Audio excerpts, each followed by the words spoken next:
Notice that the approach speed target, V approach, has now appeared as a magenta triangle. The aircraft will continue decelerating toward F speed. By reducing toward F speed, the aircraft will be below the VFE for the next flap setting. Flap 3 can now be set. Click on the flap lever.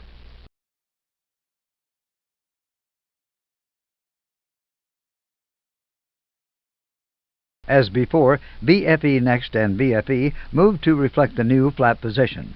Flaps full can now be selected. Click on the flap lever.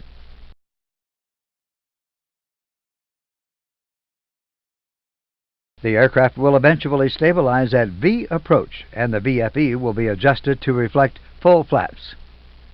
There are indications associated with speed and angle of attack protections. These protection indications will be discussed in the flight control modules.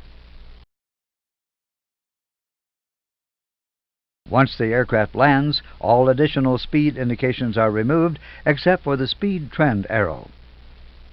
Having thoroughly studied the airspeed indications, let's look at altitude indications. All the indications associated with altitude are located on the right-hand side of the PFD.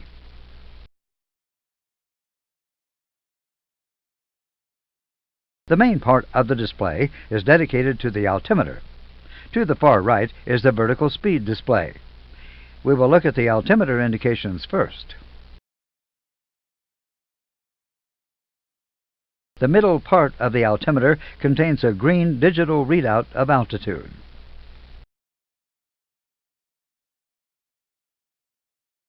The red ribbon to the right of the altitude scale represents the field elevation.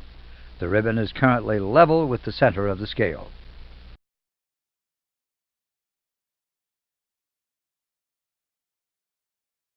Like the airspeed indication, a gray analog altitude tape moves behind the digital display.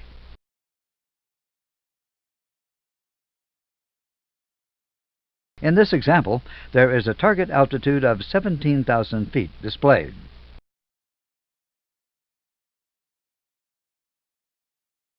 On the Flight Control Unit, FCU, there is an altitude selector, which shows the current selected altitude.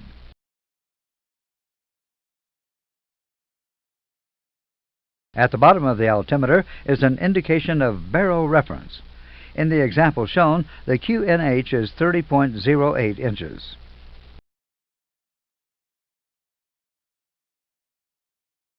The baro reference setting is achieved by a selector with associated indication on the EFIS control panel.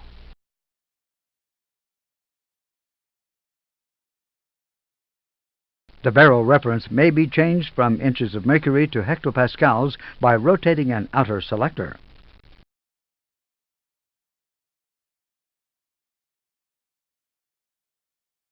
To look at the various other indications on the altitude and vertical speed scales, we will run through a typical flight profile. The aircraft is on the ground. Notice that with a QNH of 29.92, the altimeter shows 10 feet. The aircraft is airborne. The vertical speed indication is showing a climb of 3,400 feet per minute. The aircraft has now been cleared to flight level 330, so the new target altitude has been set.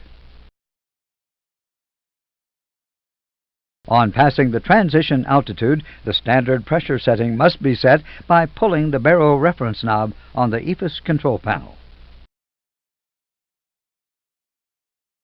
Notice that the baro reference indication has changed to STD, and the target is now shown as a flight level.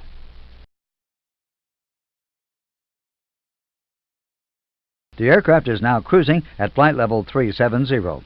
Notice that the target flight level box is in the middle of the scale, and the vertical speed indication is at 0.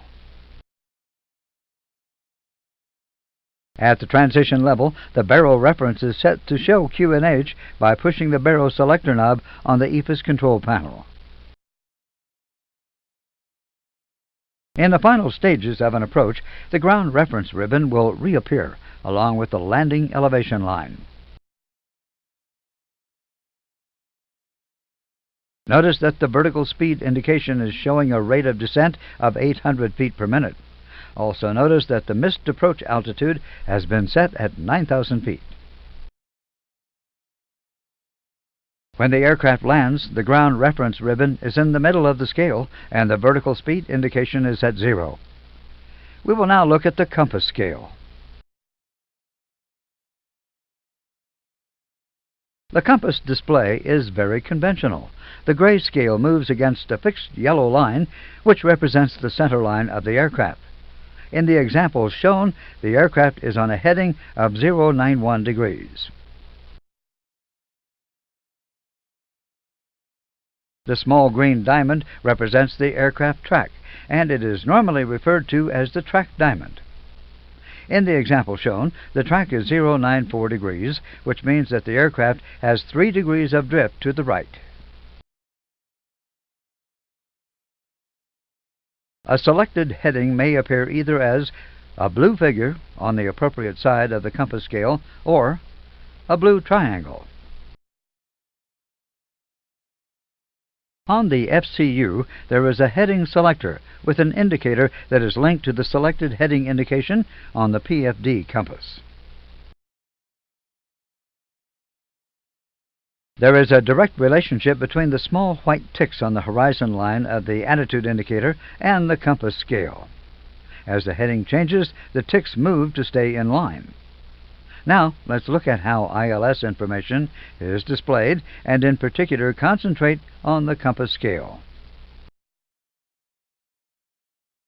The ILS switch on the EFIS control panel enables the pilots to switch on an ILS display.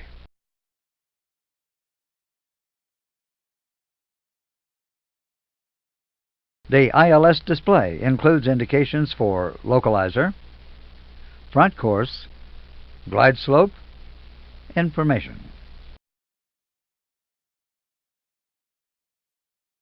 ILS deviation information is displayed in the form of localizer and glide slope deviation scales. The ILS front course will be displayed in magenta at the side of the compass scale if the figure is outside the visible scale. A magenta diamond represents the localizer. When the ILS front course is within the compass scale, it is displayed as a magenta dagger.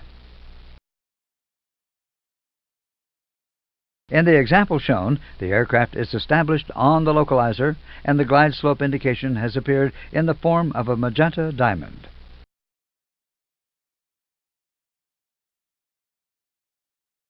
The aircraft is now fully established on the ILS approach.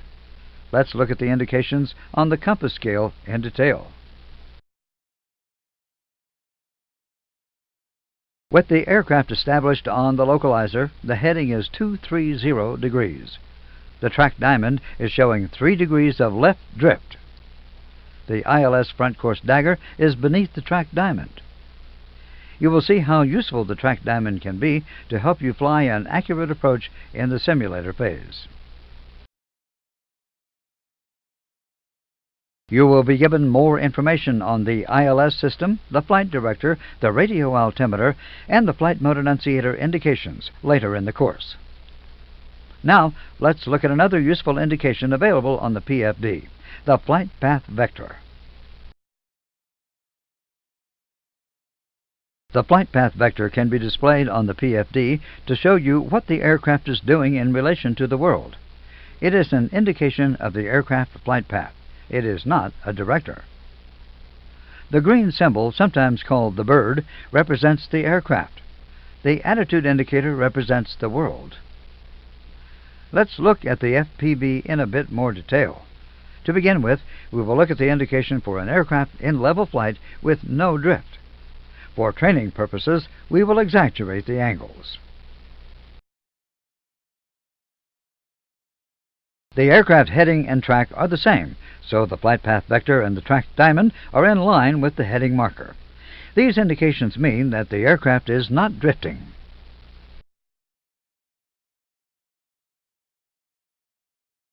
The aircraft is flying level with the pitch attitude of 9 degrees. The FPV is on the horizon line, so at present the flight path angle is 0. That is, the aircraft is in level flight. Now let's enter a descent and see what happens to the flight path vector. The flight path vector will move down to indicate the angle at which the aircraft is descending through the air. This is known as the flight path angle. Now let's introduce some drift to the left. As a result of wind from the right, the aircraft is drifting to the left. Let's now look at a typical example of how the FPV indication would look for an aircraft established on an approach. The aircraft is fully established on an ILS approach. Notice that the flight path vector is in line with the track diamond, indicating left drift.